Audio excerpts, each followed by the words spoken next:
This show is sponsored by Alicia's Pillows and Things. Check out the Facebook page, Alicia's Pillows and Things, where you will find home decor you will not be able to resist at prices anybody can afford.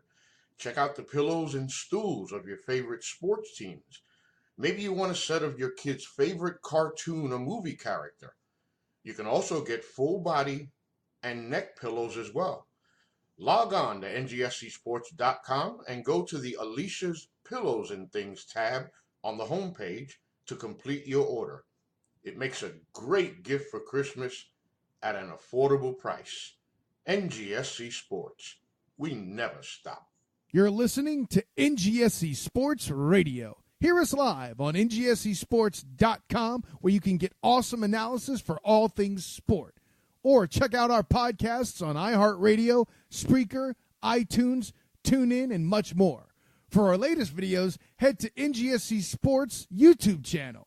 Follow us on Twitter at NGSC Sports and like us on Facebook. NGSC Sports. We never stop.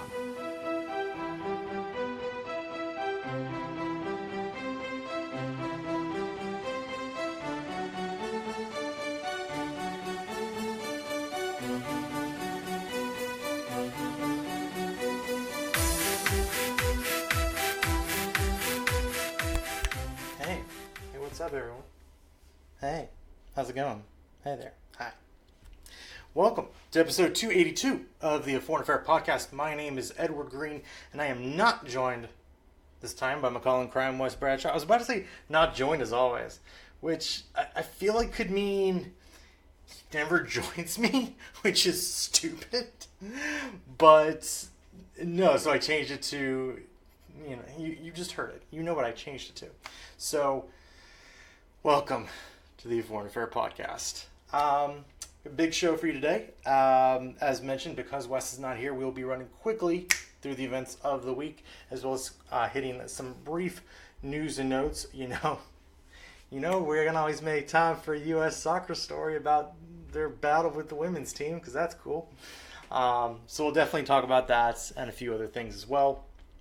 We'll also, of course, have Watch 4 and Anfield Corner later on, and maybe there will be a very brief so illy from me at the very end.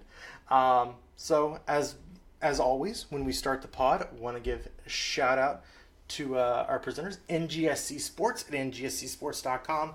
We never stop, as well as Alicia's Pillows and Things. Listen, you're a Brewers fan. I get it. You thought surely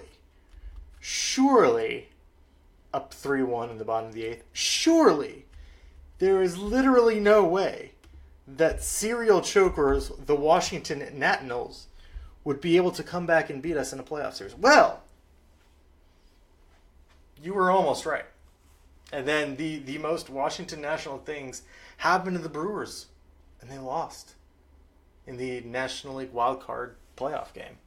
It's terrible. Absolutely awful. So they're out. So if you know a Brewers fan, or if you are a Brewers fan, head on over to Alicia's Pills and Things.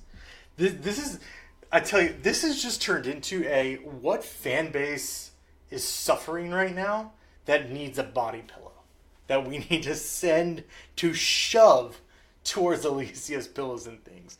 Because when you go to Alicia's Pillows and Things, she has so many great products, including pillows and things, ottomans, whatever kind of slip covers you need, just tell her. She also does cartoon designs as well. So go check her out on Facebook at Alicia's Pillows and Things. There's also some great deals for her over at NGSC Sports. But again, that's Alicia's Pillows and Things. All right, so from the perch, here we go into our Premier League recap for match week 7. Start off early Saturday morning as Liverpool got all they could handle and more from Sheffield United, and they come away with a 1-0 victory thanks to Gigi Wijnaldum's goal in the 70th minute to keep Liverpool at a perfect 21 points out of 21. And of course, Wes will have more from that match in Anfield Corner later on in the pod. Elsewhere on that Saturday, Aston Villa and Burnley played to a 2-2 draw. It was an early 1-0 lead for Aston Villa at the half, and then things came to life in about the final 20 minutes. Burnley struck back through Jay Rodriguez in the 68th minute, and then Aston Villa thought they might have won it through a 79th minute goal from John McGinn, but just a few minutes later, Chris Wood, the hope of Burnley, brought them back level and shared the points at Villa Park at 2-2. Elsewhere, Chelsea beat Brighton and Hove 2-0. Jorginho with the penalty there, as Willian also scored, both coming in the second half of that one. Of course, news out of there, the big news, Christian Pulisic not playing. Oh no. Guys, it's fine. Guys, it's fine. Genius manager and youth revolution extraordinaire person, Frank Lampard, has his finger on the pulse of this team. And surely, if he's not playing Christian Pulisic, there is a damn good reason. So don't you worry, fans. Frank Lampard's got this.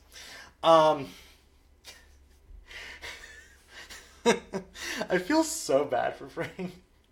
Because, like, we're giving him so much crap. And it's, like, not even really his fault. It's the media for, like, oh, my God. There's this youth revolution that Frank Lampard is committed. It's like, yeah, because he couldn't buy anybody this summer. Because they were at a transfer ban. They had to do this. Anyway. Chelsea win 2-0. Tottenham, down to 10 men, do beat Southampton 2-1. Tanguy and Ndombele scores again for Tottenham in the 24th minute. Danny Ings, after Tottenham went down 10 men after Serge Aurier was shown a second yellow, scored after Hugo Lloris made a horrible error, but just a few minutes later, Harry Kane pulled Tottenham back out in front with a great goal on a great team build-up from Spurs. That got them to 2-1. Second half, Spurs were resolute defensively, and Hugo Lloris made a few very big saves to keep the match at that score and get Spurs the 3 points. Crystal Palace beats Norwich 2-0. An early penalty from Luka Milivojevic gets one in the 21st minute, and Andros Townsend capped it in the 92nd minute for Palace to beat upstart Norwich. Wolves beat Watford in the Battle of the Dubs. The Dub Derby. Oh, that's been coined, folks. That's what it is now. It's the Dub Derby. As long as Watford stays up this year, I guess. Matt Doherty with the goal in the 18th minute for Wolves. Daryl Janma also contributing, unfortunately not for his team, as he was the second goal, the own goal for Wolves. Bournemouth and West Ham split the points at the Vitality. Andrei Yarmolenko and Andrew Cresswell. Aaron Cresswell. God, there's so many Cresswells. Aaron Cresswell, 74th minute. Those goals came around the pair of goals from Bournemouth. Josh King getting his in the first half. Callum Wilson getting his just at the start of the second. So Bournemouth and West Ham go 2-2. Man City back on they're just back on the winning streak now. After the loss a couple weeks ago to Norwich, 3-1 is the victory at Everton. Gabriel Jesus with the 24th minute goal. Everton gets level going to the half thanks to Dominic Calvert-Lewin. But Riyad Mahrez and Raheem Sterling Mahrez, what a free kick. In the 71st minute was the difference in this one. As, just being able to bring on Riyad Mahrez. Not too shabby. Sunday, Riyad Mahrez's former team, Leicester City, took a pounding to Newcastle as they went 5-0 at the KP. Jamie Vardy with the brace. He had his party. Ricardo Pereira also with a goal in that match. Wilfred Ndidi capping it off in the 90th for Leicester, as it's only a matter of time before Mike Ashley sells the club. LOL. And then on Monday Night Football on NBC Sports, you know what? Usually I reserve this following thing for 0-0 draws, but I'm going to say it here. It was our match of the week that we were looking forward to. Manchester United and Arsenal played to a 1-1 draw. Trust us, it happened. Don't go watch it. Just don't. Just believe in the me that believes that this game actually happened, and just accept it. United and Arsenal both got a point. They both scored a goal. That's all you need to know.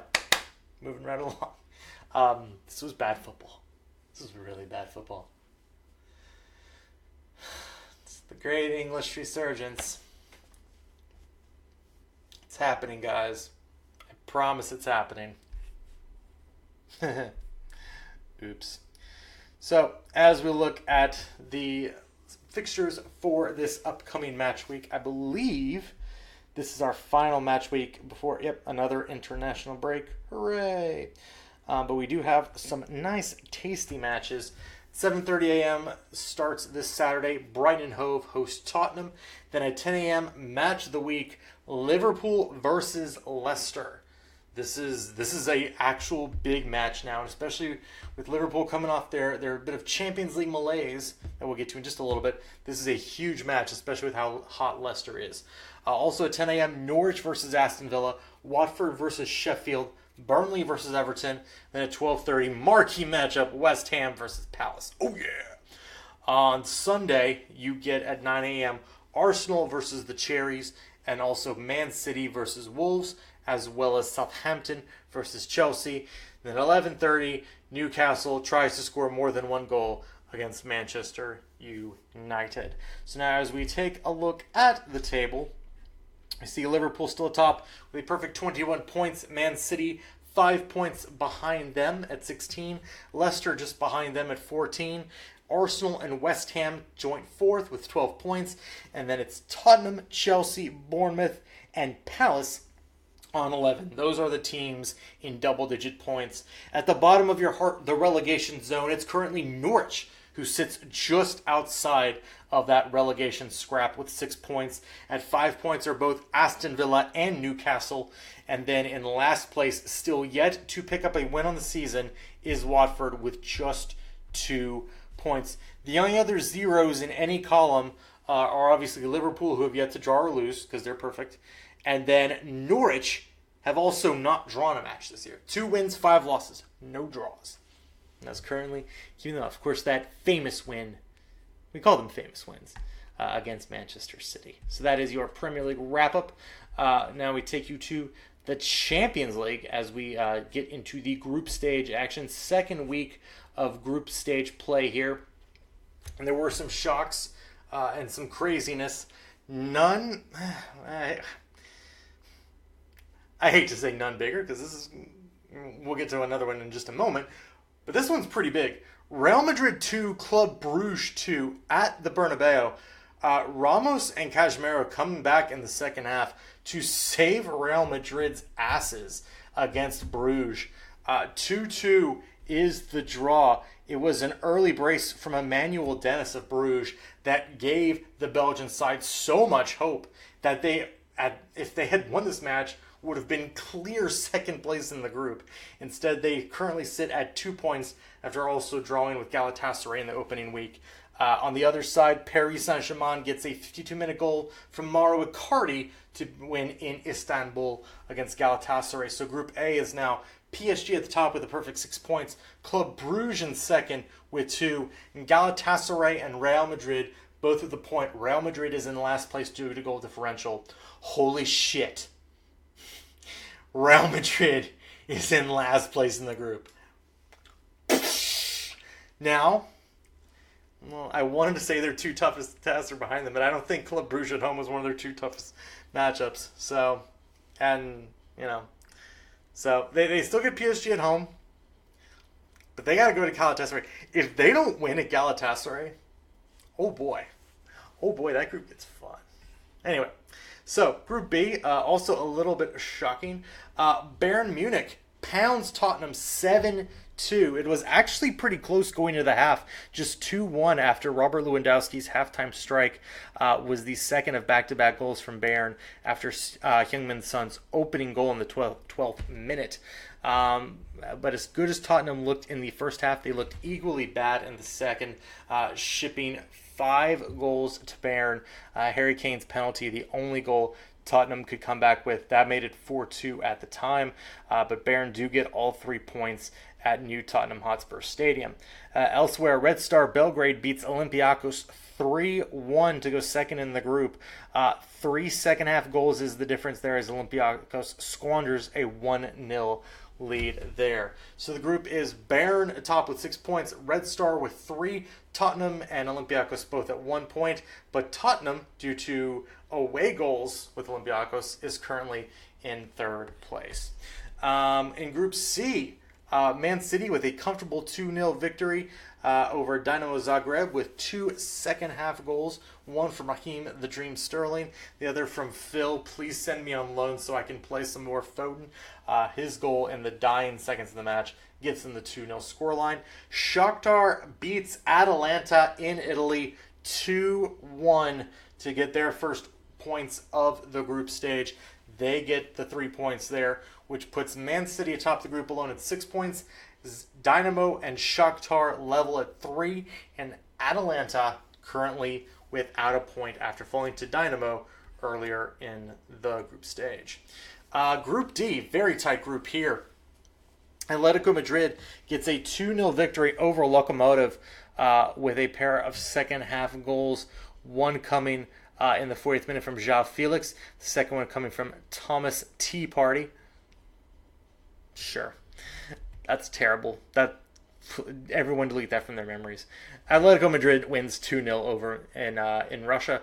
And then Juventus spanks Bayer Leverkusen 3-0. Gonzalo Higuain with the opening goal in the 17th minute. Ronaldo coming in garbage time to get one in the 89th minute to pad his stats. Got you again, Chris. Juventus right now top the group on a goal differential against Atletico Madrid. So they get the 2-2. They both at 4 points. Lokomotiv has 3. Bayer Leverkusen yet to get on the board. Group E. Oh boy. I'll hear a little bit more about this in Anfield Corner as well. Genk and Napoli played to a 0-0 draw. It happened. Don't worry about it. But it does keep Napoli atop the group. They could have opened up some distance with a winning Genk, but instead they got ganked in the 0-0 draw there. And then Liverpool comfortably up 3-0 against Red Bull Salzburg, then allows 3 straight goals. Wow. Didn't see it coming. Before Mohamed Salah finally gets the winner in the 69th minute to get Liverpool the 3 points and spare their blushes. Because, oh my God, 1 point in 2 matches would have been very tough to start coming back from. Granted, Napoli only being at 4 points would have made it not so bad, but that would have been a little rough of a start to their group stage, even knowing how last year's went. They won their home matches last year. So drawing or perhaps even losing to Red Bull would have been really, really bad. But they do pull off the win there. So they are currently in second place, tied with Red Bull, thanks to the head-to-head. Napoli tops the group, and Genk is at the bottom with 1 point. Group F, Dortmund gets a nice 2-0 victory at Slavia Prague, and Barcelona comes from behind against Inter Milan at the Camp Nou to get a 2-1 win over Inter.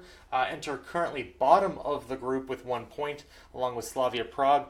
Dortmund and Barcelona both on 4 points after each team wins their matches this week. Big comeback for Barcelona. Suarez with the brace there after Inter Milan had a very, very early goal thanks to Javier Martinez in the 3rd minute.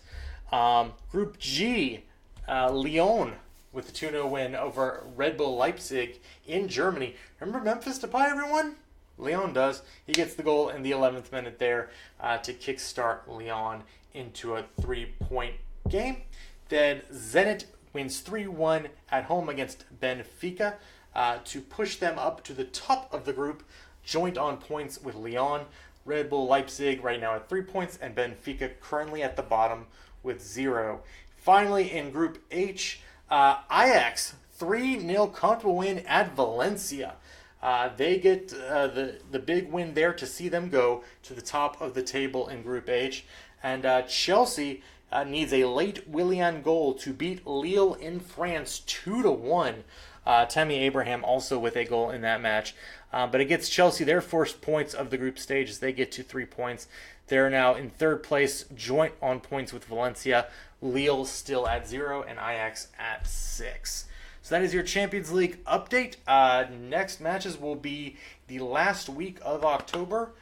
We will do it all again, and that will be the final match of the first half of the round robin for the Champions League. All right, that's your match talk. Let's hit the news and notes. Earlier story this week saw Liverpool potentially facing expulsion from the English League Cup for fielding an ineligible player.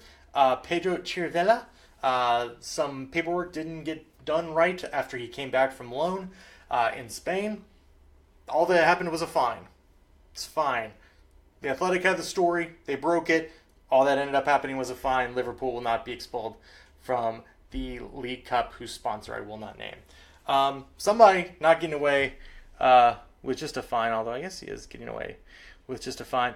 The FA has charged Bernardo Silva of Manchester City with, quote, insulting and or improper activity, as well as an aggravated breach for a reference, whether expressed or implied, to race and or color and or ethnic origin. Basically saying some possible racist stuff about one of his teammates, Benjamin Mendy. And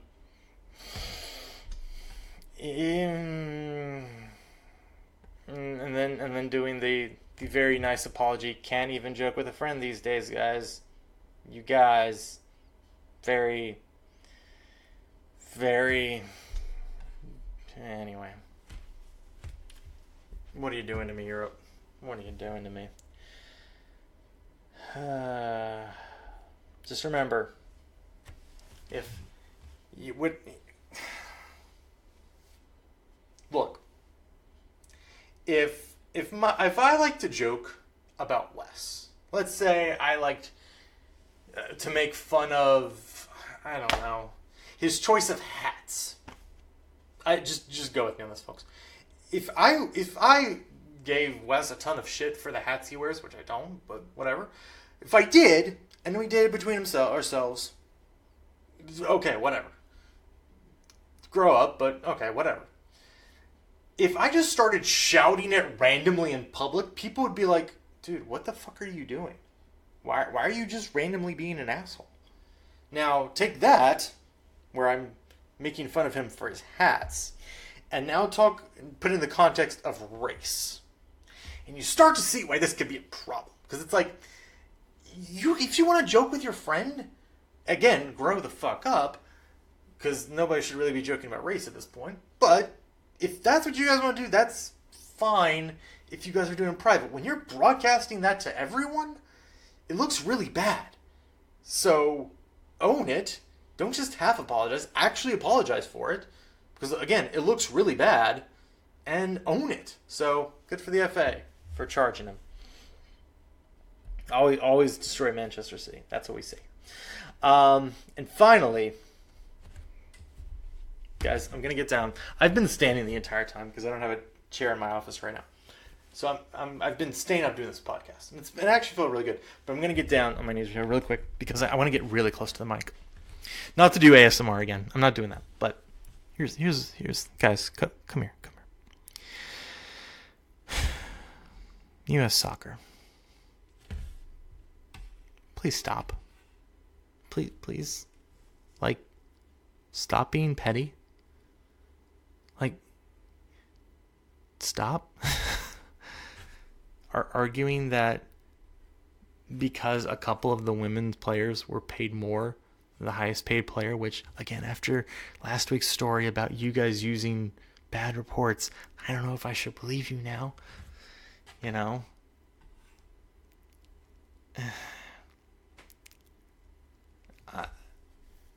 Just, who cares? If you're trying to get them thrown out on that technicality, who cares? They're a group.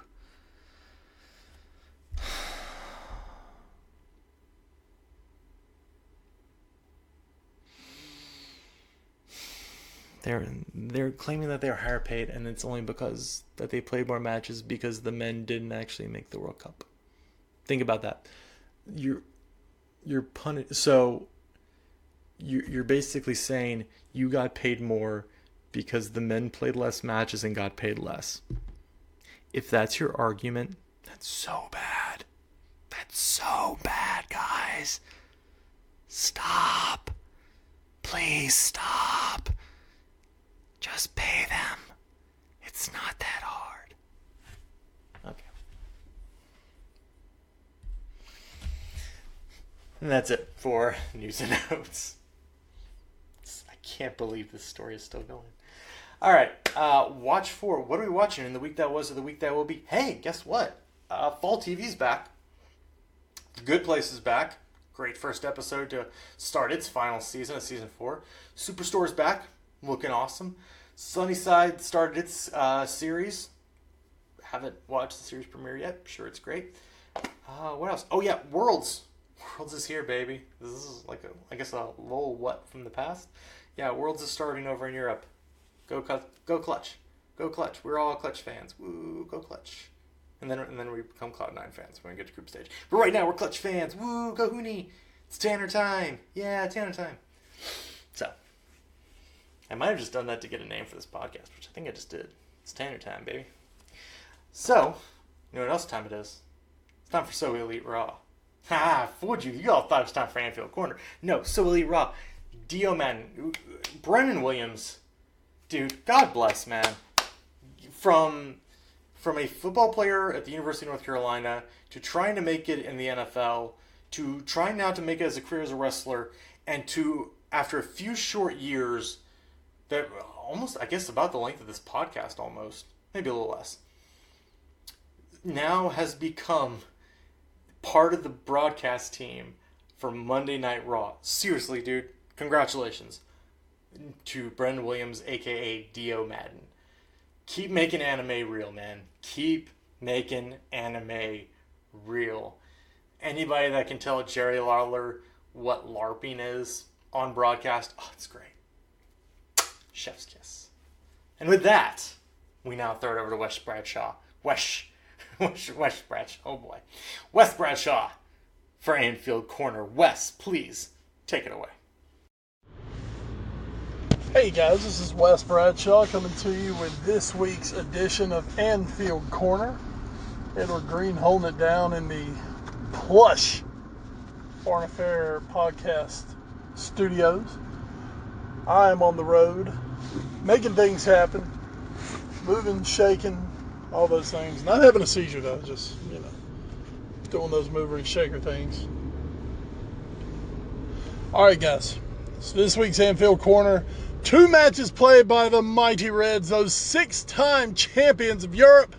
Got in early this week, Ed Green, didn't make you wait for it. 2 matches, 2 victories for Liverpool.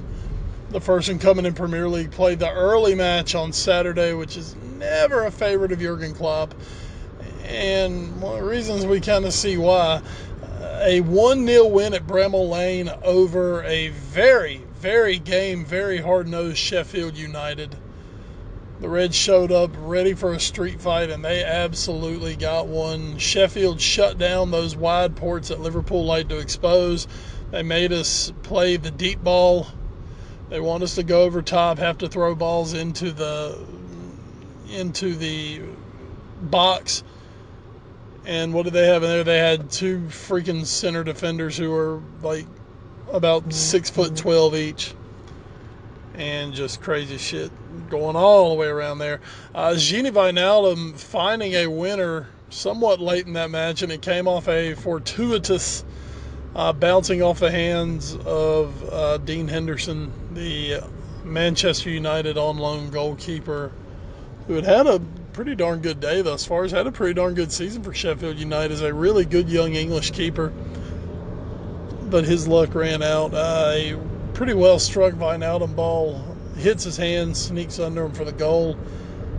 In all honesty, in all fairness, Liverpool were the better team on the day. Had a penalty that should have been, which I can't figure VAR out. Somehow didn't even get reviewed. It was a pretty clear-cut penalty they didn't get. Hit the woodwork a couple of times on the day. So Liverpool were good for the victory. They were deserving of the victory, but take nothing away from Sheffield, who have come into the Premier League this season and are making all kinds of headway toward possibly staying in the Premier League. They're doing a really good job. They play more of that old-style English football, but man, they're not scared of anyone. They come out and they do what they want to do. And they've gotten some really good results this season, and they were close to getting another one here. But Liverpool, they do the work, and they take their 3 points.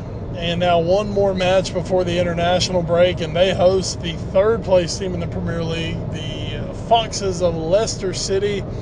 The Barrage returns to Anfield.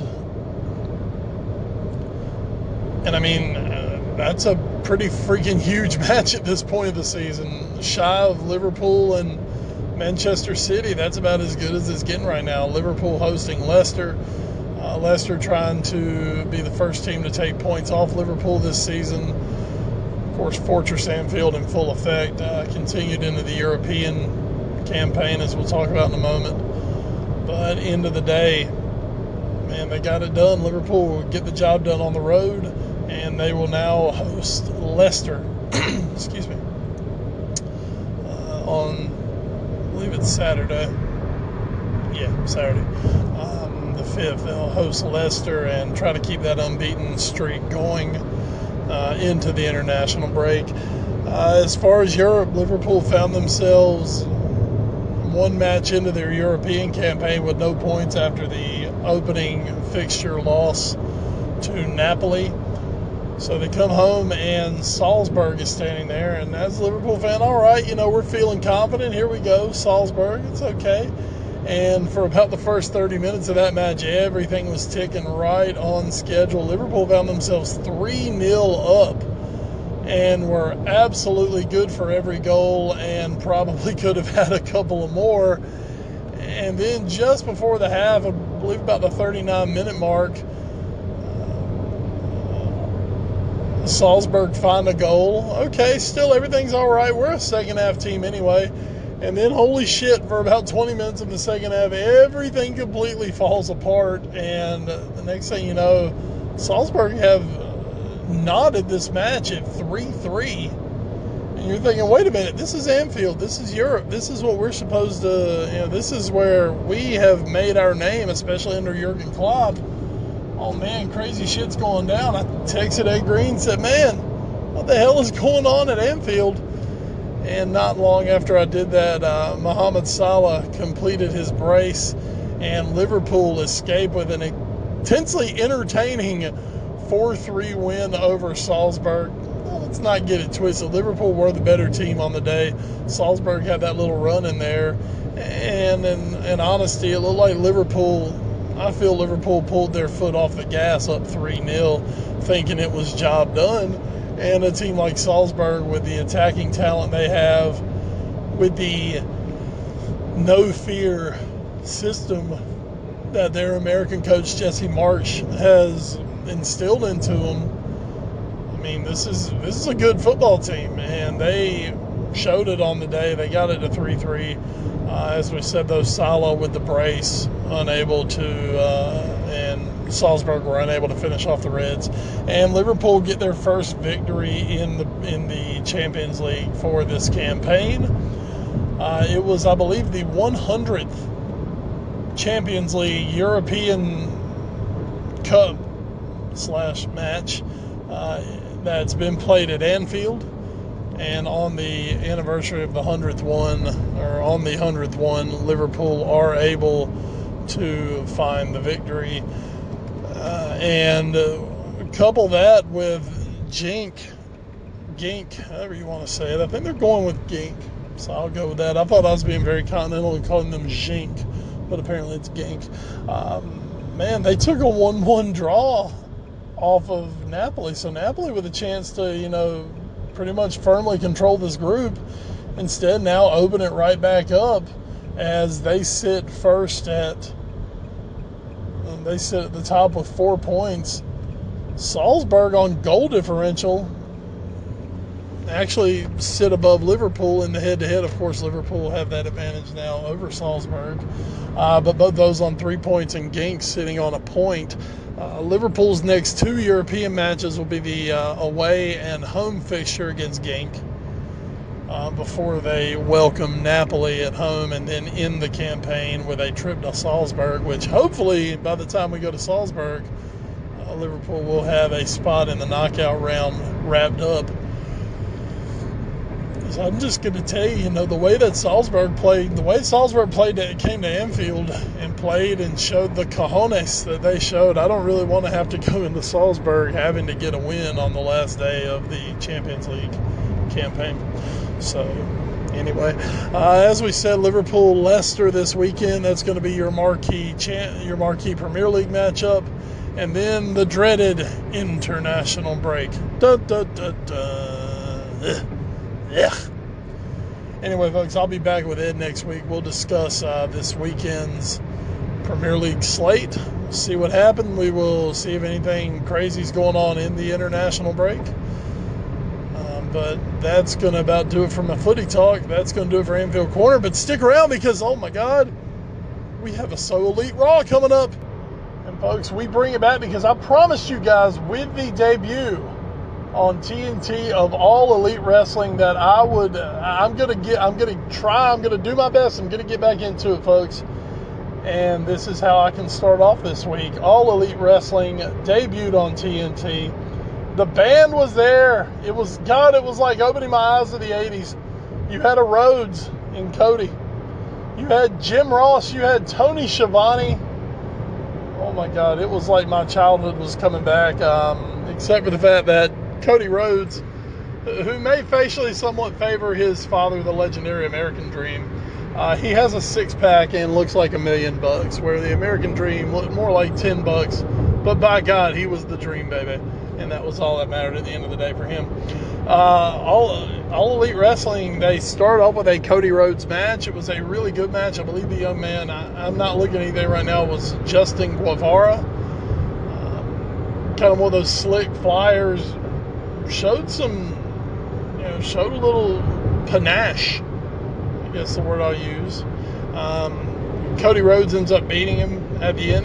Yes, I'm calling him Cody Rhodes. I know he doesn't go by Cody Rhodes because Vince McMahon's got a hard-on for owning his family name, apparently. Whatever. He's the American Nightmare. He's Cody. He's the American Nightmare. Cody Rhodes to me. So whatever. No one's suing me.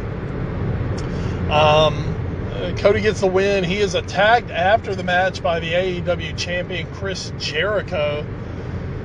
Jericho literally just beats the shit out of Cody Rhodes. Now, folks, I was kind of watching this at work in between doing actual work, so I'm just giving you what I was able to catch.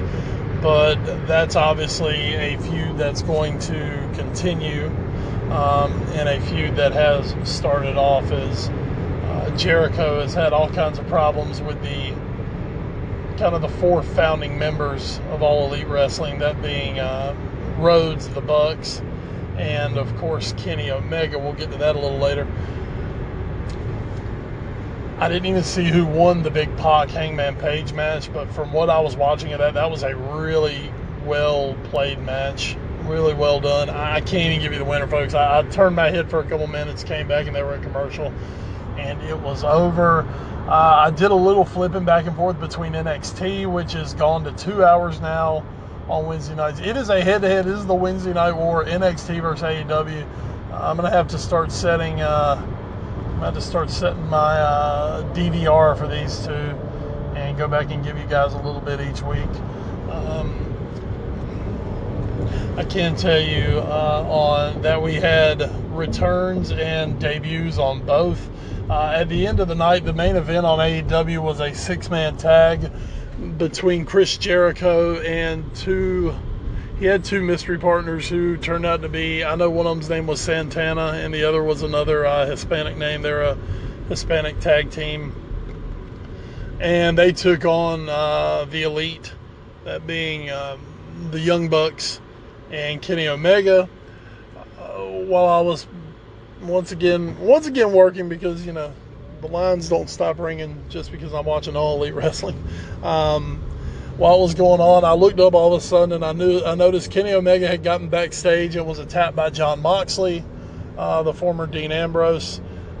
Moxley put him through a glass table, so that's obviously going to come back into play as we go. Took him out, left the Bucks out there on their own. Jericho ends up, what's the name of that finisher he's doing? It's a really stiff back elbow.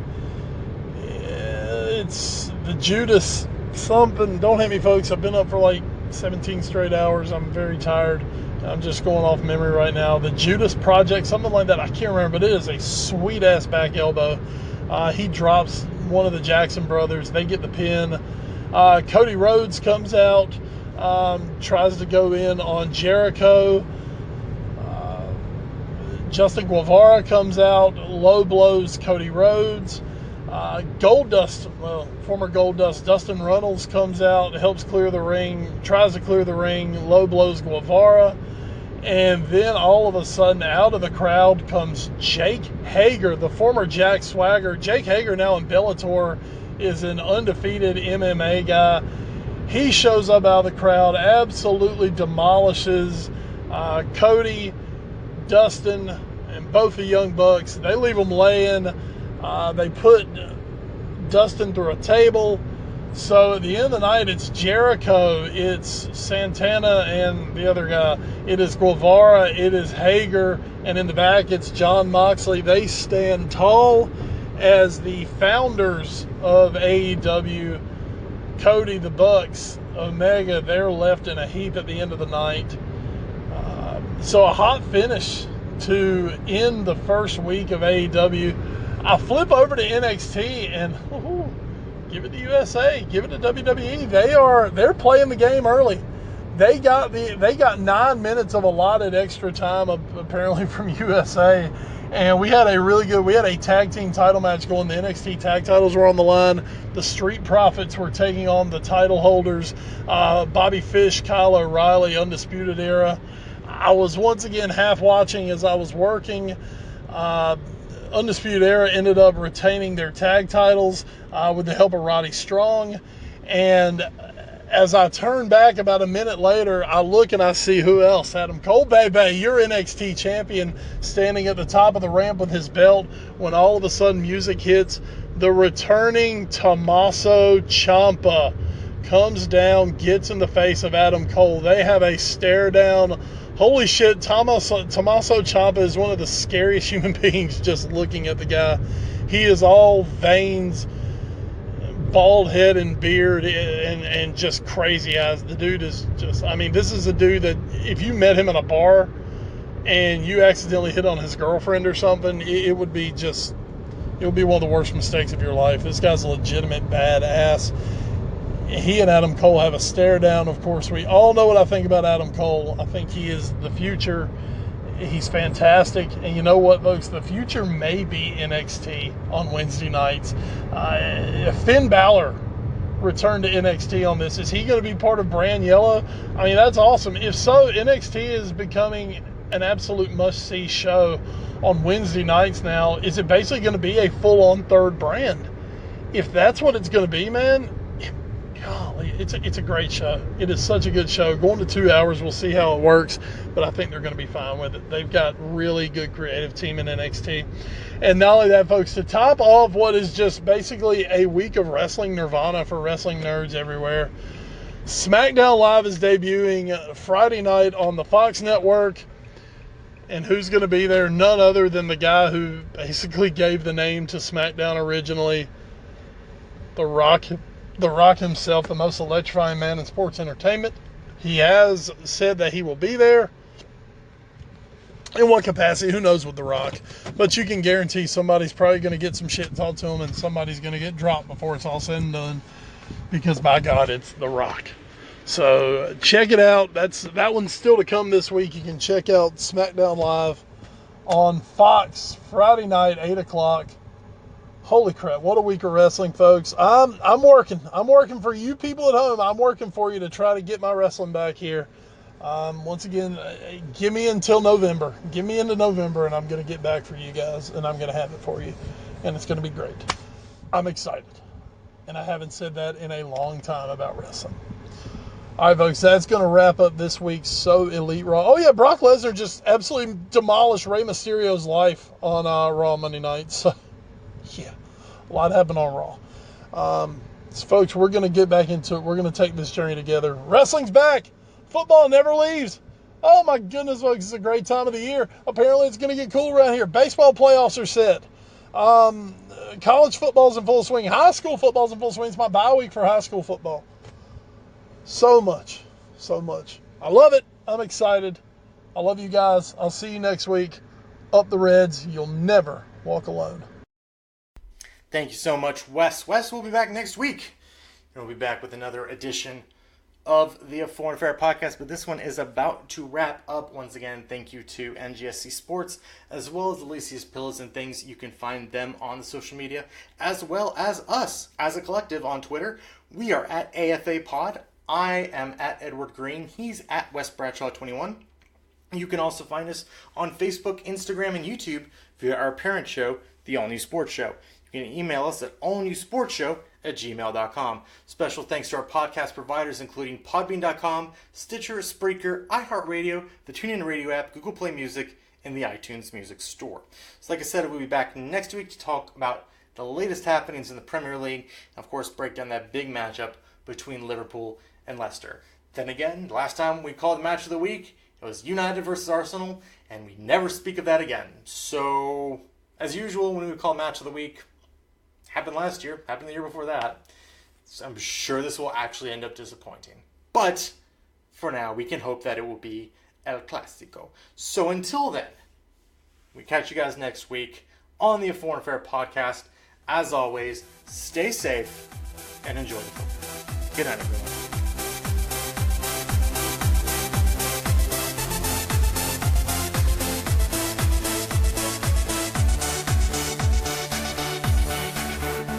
This show is sponsored by Alicia's Pillows and Things. Check out the Facebook page, Alicia's Pillows and Things, where you will find home decor you will not be able to resist at prices anybody can afford. Check out the pillows and stools of your favorite sports teams. Maybe you want a set of your kid's favorite cartoon or movie character. You can also get full body and neck pillows as well. Log on to ngscsports.com and go to the Alicia's Pillows and Things tab on the homepage to complete your order. It makes a great gift for Christmas at an affordable price. NGSC Sports. We never stop. You're listening to NGSC Sports Radio. Hear us live on NGSCsports.com, where you can get awesome analysis for all things sport. Or check out our podcasts on iHeartRadio, Spreaker, iTunes, TuneIn, and much more. For our latest videos, head to NGSC Sports YouTube channel. Follow us on Twitter at NGSC Sports and like us on Facebook. NGSC Sports. We never stop.